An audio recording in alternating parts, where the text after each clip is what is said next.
Today's podcast is brought to you by Kentucky Farm Bureau Insurance. If your property gets damaged by a storm, it's nice to know there's a Kentucky Farm Bureau insurance agent in your hometown who's committed to making things right. Rain or shine, you can count on the great coverage and personal service you expect from Kentucky's insurance company. To request a free quote, find your local KFB insurance agent at mykfbagent.com. Kentucky Farm Bureau, big on commitment. How's Matt this morning? I'm doing good, and I'm excited. We're going to have another Matt on the show today. It's a Matt-filled day. No, it's going to be a really good one. This Matt got stuck in I-65 traffic, but he does get here, and he does a great podcast for us. Yes, and he's an awesome representation of our member. He's also the reigning champion of the Outstanding Farm Family, Young Farm Family contest. So a great conversation with him today. Yeah, so without further ado, let's get to it. I'm Renee Carrico. And I'm Matt Hilton. And this is Between the Rows.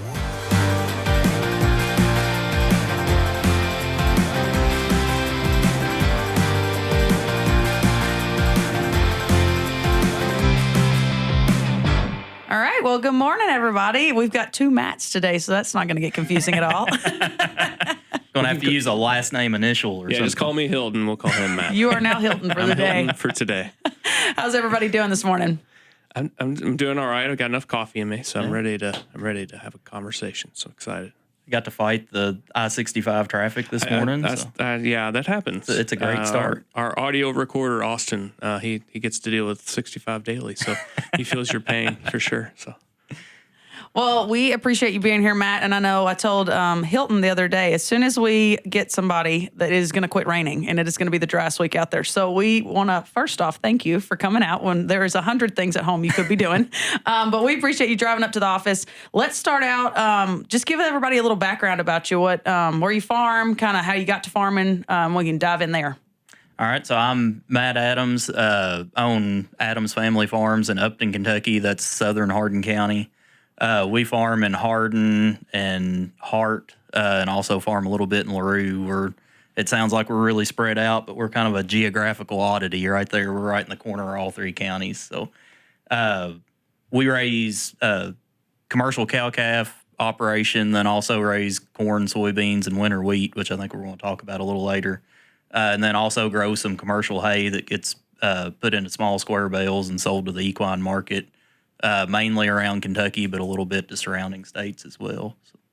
Excellent. So the wheat harvest, how's it looking? I mean, it's been a fun spring and twists and turns with the weather. So how's that looking for you? So everything was behind this year except for the wheat, it seems like. For whatever reason, it's matured early. It's pretty well ready. We haven't gotten started yet just because we've got 1,000 other things we're still trying to finish on that have lingered on this spring. And we're just going on and giving it a little more time to make sure it's dry. But probably later this week we'll get going on that. So. Cool. So frost, hail, did any of that end up affecting you guys in your area? Not really. I don't think we've got any losses because of it. We've seen some more disease pressure, even though we're applying fungicide to our wheat. We've still got disease pressure there. A little fusarium in the head, so. I think that's going to knock yields back a little bit. We've seen a little bit of freeze damage when we were spraying fungicide. That's a good time that you're really over top of your crop and looking at it. You could see just a light little bit of freeze damage showing up. But other than that, I think it's going to be okay. It's not going to be a record breaker this year, but but we're going to be okay. Good.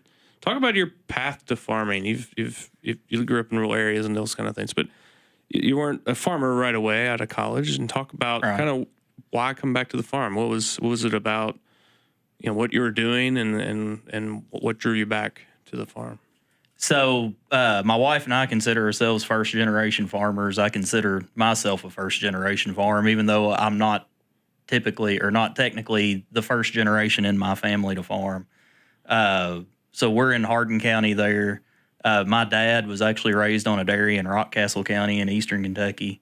That farm was sold by my grandparents in 1992. I was 4 years old.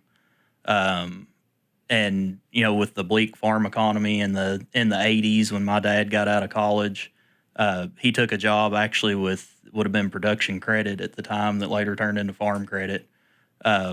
In our part of the world where we live now, and when he and my mom got married, that's where they moved to. They actually bought a house, and we were raised in a rural area, but in a rural subdivision. But something about it, my grandfather kept working on the farm that he had sold. He went to work for the guy that bought the farm. And so I'd spend summers going to Rockcastle County and chopping silage and feeding cows and raking hay and stuff like that. And also at the same time, my parents had a gentleman they went to church with that had kind of taken them under his wing. All of his kids had moved away, and they were there without their parents close. So and he farmed, actually had a purebred Charolais cattle operation. Just a smaller farm. So I was able to help him when I was there, and then, school breaks and summer breaks and stuff, would go to Rockcastle County and farm there. And then as I got older, was able to work for some neighbors and things like that. And it's just something, from the time I was 2 years old, that's all I wanted to do was play with tractors and just, it's kind of cliche to say, I guess you're born with it, but it's really how it is for most people, right? Is it's just something you're born with. So that's kind of how I grew up, was just couldn't get enough of it and always wanted to be around it, and showed cattle and had some cattle of my own and whatnot, and kind of grew slowly. Was actually able to partner up with the gentleman that they're close to home that I helped on the farm. When I went to college, he was starting to slow down and wanting to sell his cow herd down, and so we worked out a partnership that I bought some cows and ran them on his farm, kind of in conjunction with his, and he would kind of check them and feed day to day and that kind of stuff, and I'd do most of the big stuff when I was home from college on the weekends and over summers and things like that. He actually passed away about 4 or 5 months before I graduated from Western Kentucky University, and was able to work it out with his heirs to form a transition there, and to be able to buy that farm out in stages. And that's our home farm now, kind of our base of operations is that original farm. Yeah. So what did you do out of college? You had some different background than just farming, right? Yeah, so when I went into school, started at Western, I thought I'm going to go down here and get an ag degree, and then I'll be able to, everybody's plans are just get out of college, you're just going to be able to farm full-time and be able to make all your payments and have food to eat and everything else, right? But so really kind of reality, I guess, set in probably my junior or senior year that, the opportunities for growth aren't there right now. I had my cow herd. We had that small operation, and I'd started my commercial hay business and had started that. But yeah, so we were, so getting close to graduation, just happened to randomly get a phone call one day that there was a job opening in Hardin County in Extension. And I'd really never thought about working for Extension before. I was involved in Extension growing up. I was heavily involved in 4-H, went through Master Cattlemen, all that stuff. Basically, if there was a meeting at the Extension office, we went to it. So I was familiar with Extension, hadn't really thought about working in it. And then had a phone call, had that opportunity to, hey, you should probably apply for this, and kind of had the thought, if I can't go home and farm on my own, the next best thing is helping other people who do. Mm-hmm. So was able to take that job. Again, going back to how plans work out, I told myself when I took that job, I'd do that for 4 or 5 years, and then I'd farm full time. Went to work as an ag extension agent there, and 12 and a half years later was finally able to leave and come back to the farm full time. Excellent. Yeah, so the term weekend farmer was like your true term for what you guys were doing for a while there. Yeah. I think it's so interesting how many people I like how you give the definition of yourself as first gen, because a lot of people don't want to let it go, but a lot of us have had to get moved away, move into a subdivision. You're still in a rural community, so you still have all those morals and the work ethic, but you haven't yourself had a chance to be on the farm every day. So it's kind of cool for you guys to get to reestablish yourselves on your own place. But yeah, I think a lot of our listeners will really relate to the weekend farming with the goal of one day to get back. So even if it took you 12 years, I think some of them are going to find some hope in the fact that you did it. Right. Talk about that transition. I think that's an interesting story. Was it difficult? What were some of the pitfalls? What were some of the things that were surprising was it difficult? Well, talk about that a little more and tell us, how did that all work? Yeah. So anytime you partner with somebody, there's going to be challenges, right? So I can remember the gentleman that I'd partnered with, he was would have been in his early 80s when we started our partnership. And at first it was, okay, you run with it, manage everything kind of how you want. That's fine. But then actually, once you start doing that and start implementing some stuff, it's like, whoa, hold up. I don't know if we want to do this or not. So I can remember some frustrations there, and it stressed our relationship a little bit because we would butt heads about how stuff needed to be done. That it maybe didn't need to be done the way it had been done the last 40 years. We needed to try something different. But all in all, he generally would come around and he gave me a lot of flexibility in how I could manage things, and was able to, and especially as he got older and his health started declining and he knew that, he couldn't get out and do things like he wanted, that it was time to give the reins up. We had some conversations before he passed away about if I would want to purchase that farm one day, but we really didn't have anything formally set up. But kind of the neatest part about the whole deal is his kids told me, when he was on his deathbed, basically, that within hours of him passing, one of the last things he said to him was, make sure Matt ends up with the farm. Wow. So yeah, that's something that's really stuck with me, and it stuck with them as well. They knew that was important to him if that was one of the last things that happened. So, there wasn't anything there that was really given to us, is what I tell people, other than just an opportunity. So, that gave us the opportunity to come in and purchase it.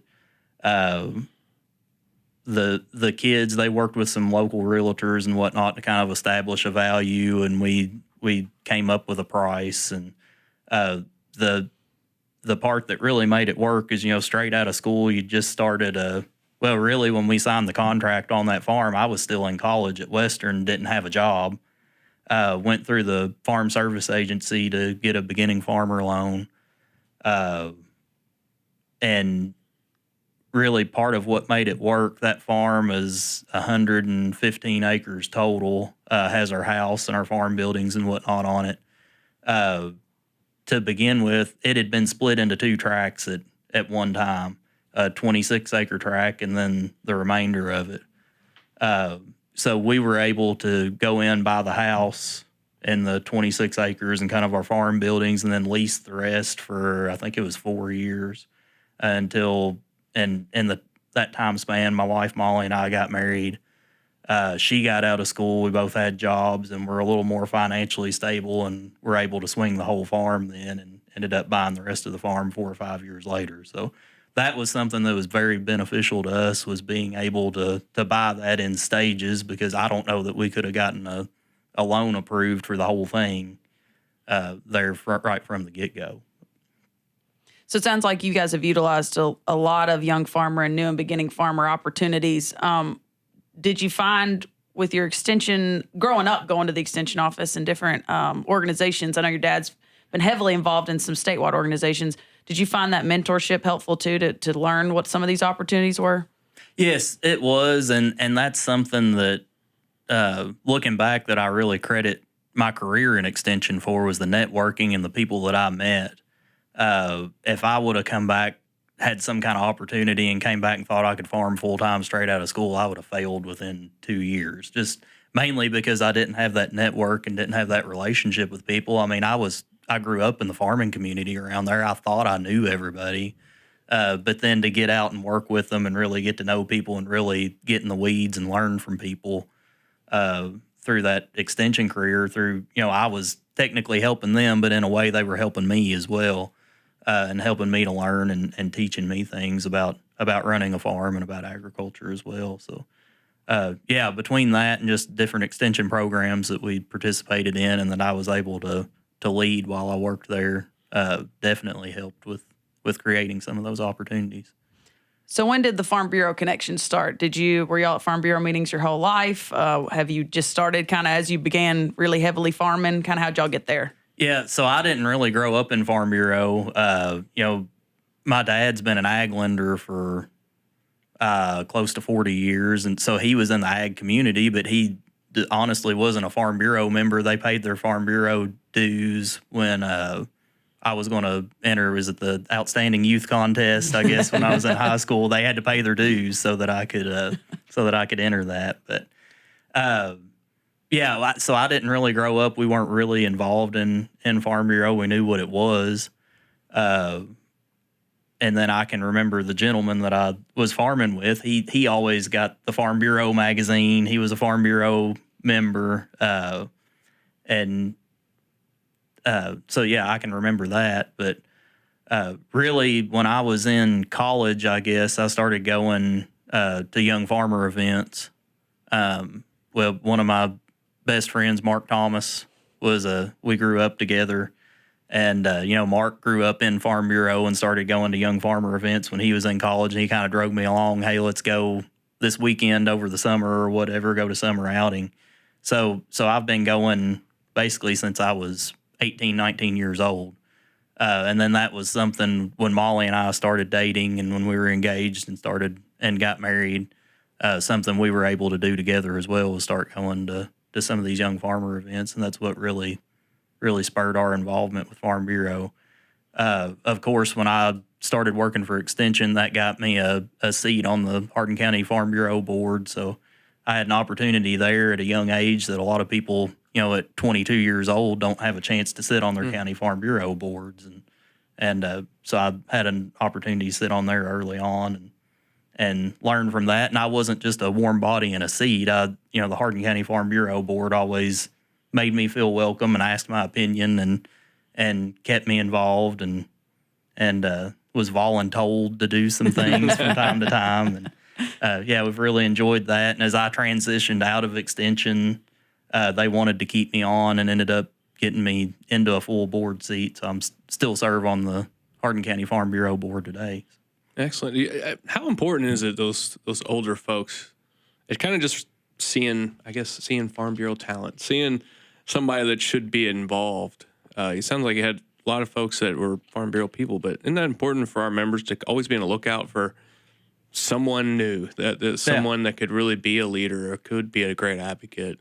How important was that for you to get involved, and now you're really involved at this age? Yeah, it definitely is. I mean, if Mark hadn't said, "Hey, come on, we're going to," I don't even remember, it was probably Lexington or Bowling Green or something this weekend. And if I'd never gotten involved, that's a lot of times that's what it takes, because a lot of these meetings and conferences and stuff, we're all busy, and you've got 1,000 other things you can be doing. But if you have somebody else that's already involved and sees the benefit in that can come along and spur you and say, "Hey, come on, let's go. You need to be a part of this." Then once you get involved, I guess you're kind of hooked, and you see the benefit from it and the networking. That's the big thing with us, with being involved in Young Farmers as long as we have, is the network that we've made. And I can almost go to any county in Kentucky, and if I was to have a flat tire or have a breakdown on a trailer or something going somewhere, there's somebody I can call that's there or that's going to be close. Yeah, we've heard that a lot. Almost that exact scenario. I have to get a flat tire. And can you tell what rural Kentucky's worried about? No cell service and a flat tire. We got to know somebody in the county. Know somebody that can help us out there. Yeah. Well, talking about your network, I was lucky enough to be right there when you guys were in Salt Lake City this past year with Outstanding Young Farm Family for Us. And I think that was maybe the first thing you said after you guys were very successful in that contest was the amount of people we've met and the new network we've made. And so give us a little understanding of what that contest kind of entailed for you guys, and then the opportunity and the experience of just being in Salt Lake. Yeah. So that whole contest, that was something that, I had wanted to compete in since I was old enough to look in the Farm Bureau magazine and see the Ryan Bivenses and the Aaron Reddings and whatnot years ago, when they were successful in that contest, and think that'd be cool just to be top 3 in the state one of these days. So last year, 2023 was, I'll tell my age here, I guess, that was my last year eligibility. So we filled the application out just with the goal of making top 3. We're fortunate enough to get named to top 3. And I can remember, before we did that was our goal, was to get top 3, and didn't really have a goal to go any further. And we get done. We were in Owensboro at summer outing. They announced that. We go back up to the hotel room after breakfast, and Molly and I were kind of decompressing, and said, "Well, we did it." And she looked at me. She said, "Okay, well, let's just go on and win it now."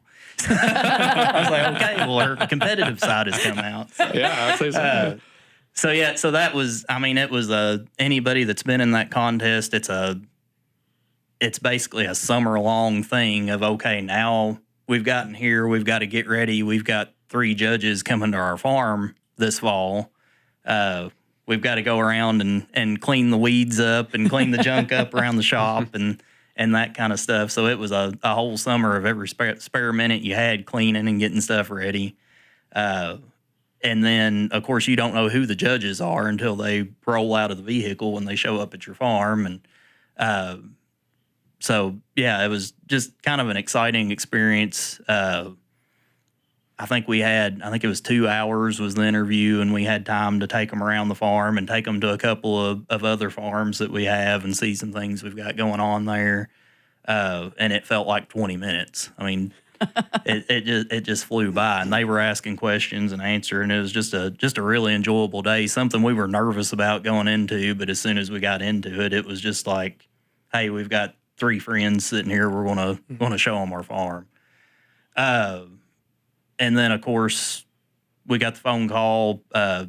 They left, and we were told it'd probably be 3 or 4 weeks, and we'd probably hear something.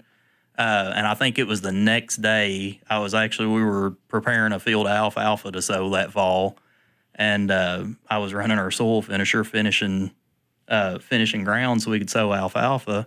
And my phone rings, and I look down, and it says Kentucky Farm Bureau, and something just told me I probably better stop and take that. And so I stopped, and it was Taylor Nash, our young farmer director, and he starts through the spiel about, I think their judges have come to a decision. I said, okay, well, he's going to tell us we're 3rd or 2nd or something. He said, we've picked you as a winner. It's just like, oh, okay. I wasn't expecting a phone call about anything for a month, and here it is. But so there was excitement there, and then the work began, and that's kind of the next thing. His next line as he got into it was, we've got a lot of work to do. I've already been looking at your application. I've got some suggestions. We need to get you up here to the office. I'll come down to the farm. And Taylor was brand new at the time. I think when they came to do our interview, he'd been working like 2 weeks. Mm-hmm. I mean, he hadn't been there very long. So Taylor joked, he came to the farm 2 or 3 times for us to work on the application. And he joked that, I don't even have to plug the address into my phone anymore. Like this is the only farm in the state of Kentucky that I know how to drive to now, because I've been here more than I have anywhere else. But so Taylor was a great help preparing us for Salt Lake. And again, we kind of kept moving that goalpost as we went forward. Our goal once we went to Salt Lake was, okay, we just want to make top 10. Like top 10 is a big deal at AFBF. It's really steep competition. Because, once you get to AFBF, everybody there is good. You're kind of a level playing field. There's no outliers that they just got here by luck of the draw or anything. I mean, everybody's top of their game. So you go into Salt Lake, and the first thing you do is a networking session with all the other competitors from the different states, and the first thing they do, it's a little intimidating. Everybody gets up and tells a little bit about their operation and what all they do, and you're just hearing what all these other farms consist of, and you're like, man, we don't have a chance. So even after we left that networking session and got to know a lot of the a lot of the people around there. Molly and I sat back in the hotel room again. We're like, we felt pretty good about being able to get top 10, but like now I don't know. Like there's 30 other people here, and it's all pretty level. Like it could go any way. So, but something we talked about once we got back and kind of looking back on it, that stuck out to us is yeah, everybody's good, but we all kind of face the same challenges, and we all kind of dealt with a lot of the same things. And an example that stuck out to us is we talked to the gentleman from California who was competing for California Farm Bureau. He was CEO of a foods company, is what their farm was like Sun Fresh Foods or Sun Dried Foods or something. And they grew fruit and things like that. And then they had their own processing company and processed stuff.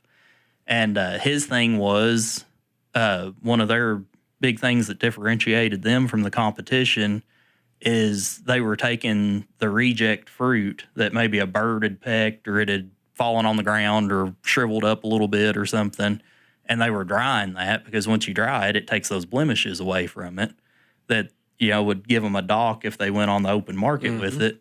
And they were selling it to granola bar companies and selling it online at Amazon and stuff like that. And he talked about how that took like their reject product and made it kind of a superior product. And so we start telling him about what we're doing. And one of the portions of our business that I didn't really talk about in the beginning, we have a retail freezer beef business. And basically what we're doing with that, we don't have the goal of marketing every calf that we raise through that.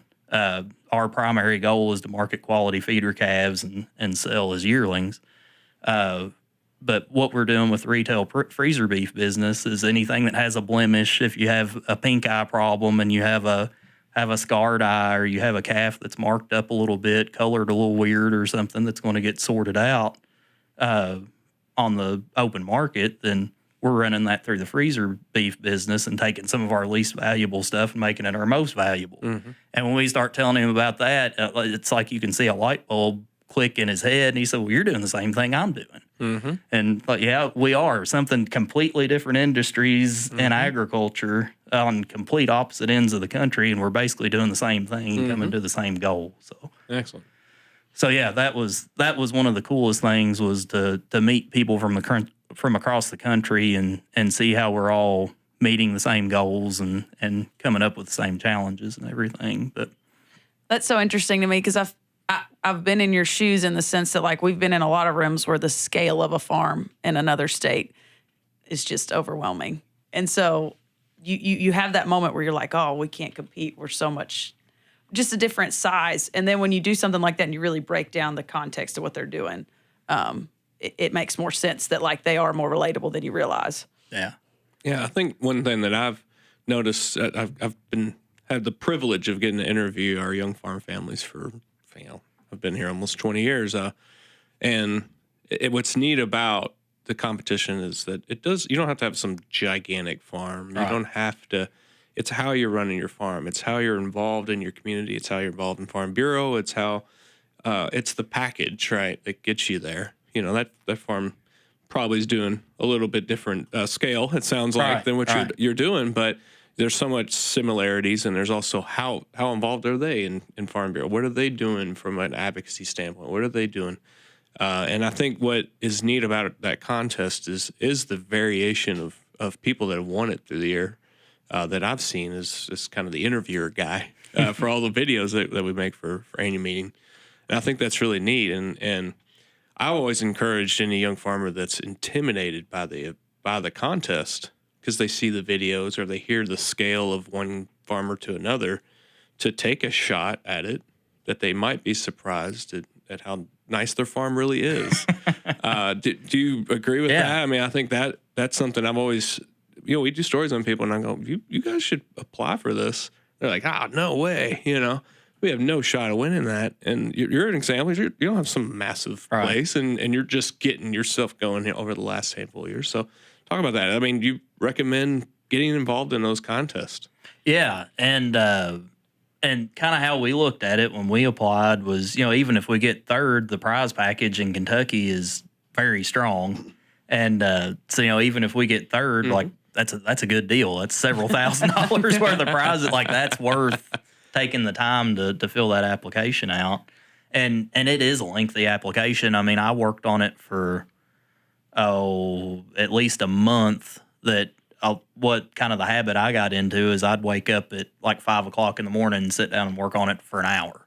And it's not as intimidating if you work on it like an hour at a time and try and get it knocked out a little bit each day. And then once you've got the whole thing done, go back and then start fine tuning it. But yeah, definitely. And even I was telling somebody earlier this week that even at AFBF, so top 10 was all that got an interview. So, you go up there not even knowing if you're going to get to interview for the top 4 to place or not. You may just go to the networking session, then that night they announce top 10 and you're done. But so yeah, we were lucky enough. We got top 10 or got named to be in the top 10, and then they kind of shuffle you off to a little side room and sat down, and one of the AFBF employees came in. And they said, I just want everybody just stop and think for a second, take a deep breath, and you all need to realize how big of a deal this is that you got here. And she was like, you all are the best of the best. You're top 10. And so that really sunk in how big of a deal. We went in thinking surely we can get top 10. Then we don't know if we're going to or not. And then they announced top 10 and they say that and you're like, man, this is a big deal. Like we kind of did it. If we don't go any further than this, that's fine. It's still a big accomplishment. And then when we sat down in the interview, a lot of the questions that they led into and whatnot were basically, I know you might not have a ton of State Farm Bureau Young Farmer experience or State Farm Bureau leadership experience, but we know things are different in every state. Explain to us what you have done and like how that impacts your state and how much impact you've been able to have at that level. And so that ties back to the state level contest as well. Just don't think that because you haven't been state young farmer chair at some time that you don't have a chance. I mean, it's all relative, and it's if you can explain yourself and what you've done with your time that you would have spent being a state young farmer chair and how that's impacted agriculture. I mean, everybody still advocates and still impacts agriculture and can serve. It's just being able to explain what you're doing with your time and how you can serve on things like that. Talk to us. I think one of the coolest things about our contest, but then also just kind of as we move in through ag, is the couple aspect. So Molly's in the interview and being interviewed just as much as you are, correct? Right. So talk about kind of some of the things she's doing, especially on the advocacy side. I think she's really kind of getting her feet wet doing that now. Talk to us a little bit about some of the things she's getting to do. Yeah, so Molly, she doesn't come from a farm background really. I've kind of drug her into this, I guess, but we're very much partners in everything that we do, and she takes it in stride, and she helps a lot, and she's an integral part of our operation, and that made it easy for her in the interview. She knew our operation, and she's still involved day to day. She works off the farm as a respiratory therapist 3 days a week, but even the days she works, she comes home and she's doing something on the farm. So that made that easy. She started a couple years ago a YouTube channel and started kind of chronicling the daily lives and struggles and kids and stuff on YouTube. She's really kind of taken a little bit of a break from that the last few months. I think we were all kind of burnt out on contests and that kind of thing.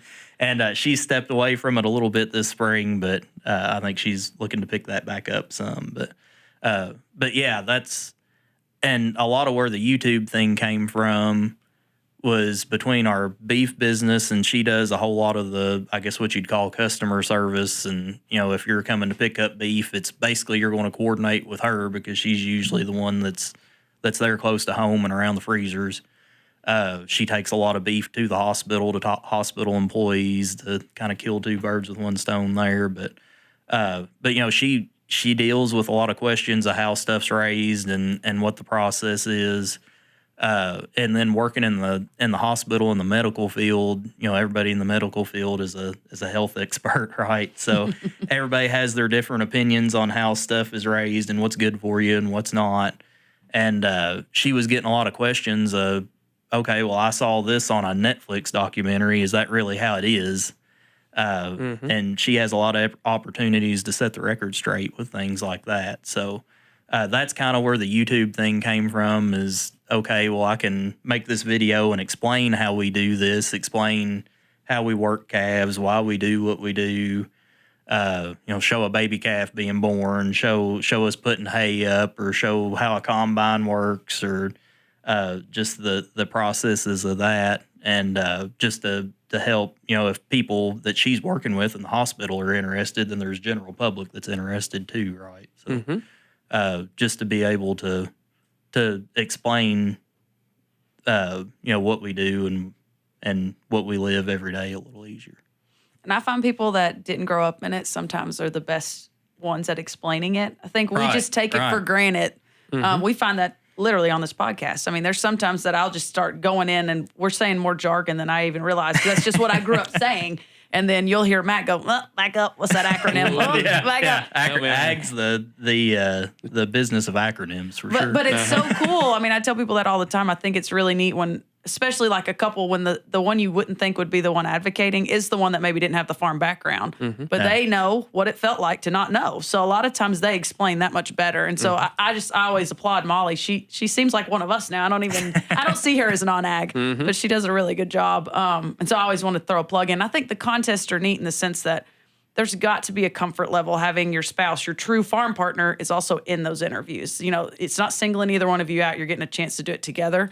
And I think we can feel that when you guys go interview them. We can feel it when you guys come out of the room or are about to go in. So I always want to give a little nudge to the other half, even if we didn't get them in for the podcast today. Yeah, I'll say, I've done a lot of these.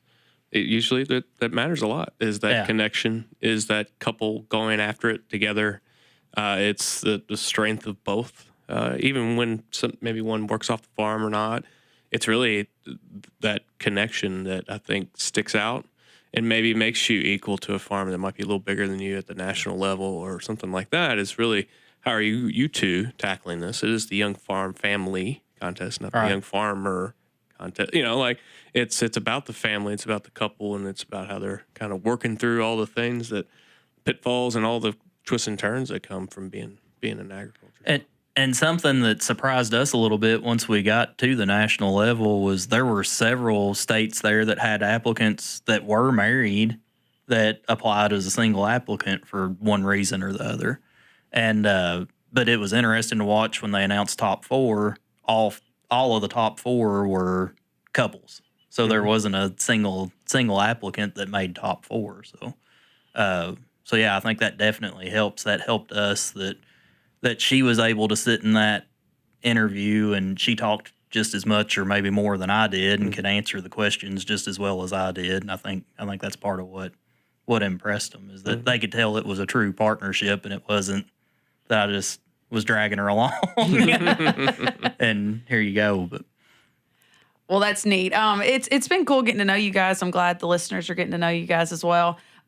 Is there a way people can kind of tune into what you guys are doing on the farm, or maybe the beef products? Is there anything you can kind of plug for that? So yeah, our Facebook page is just Adams Family Farms on Facebook. And yeah, we post things from around the farm on there quite a bit. And then it focuses pretty heavily on our beef business as well, because that's how a lot of our customers follow along. That's where we get a lot of orders, is through Facebook Messenger, stuff like that.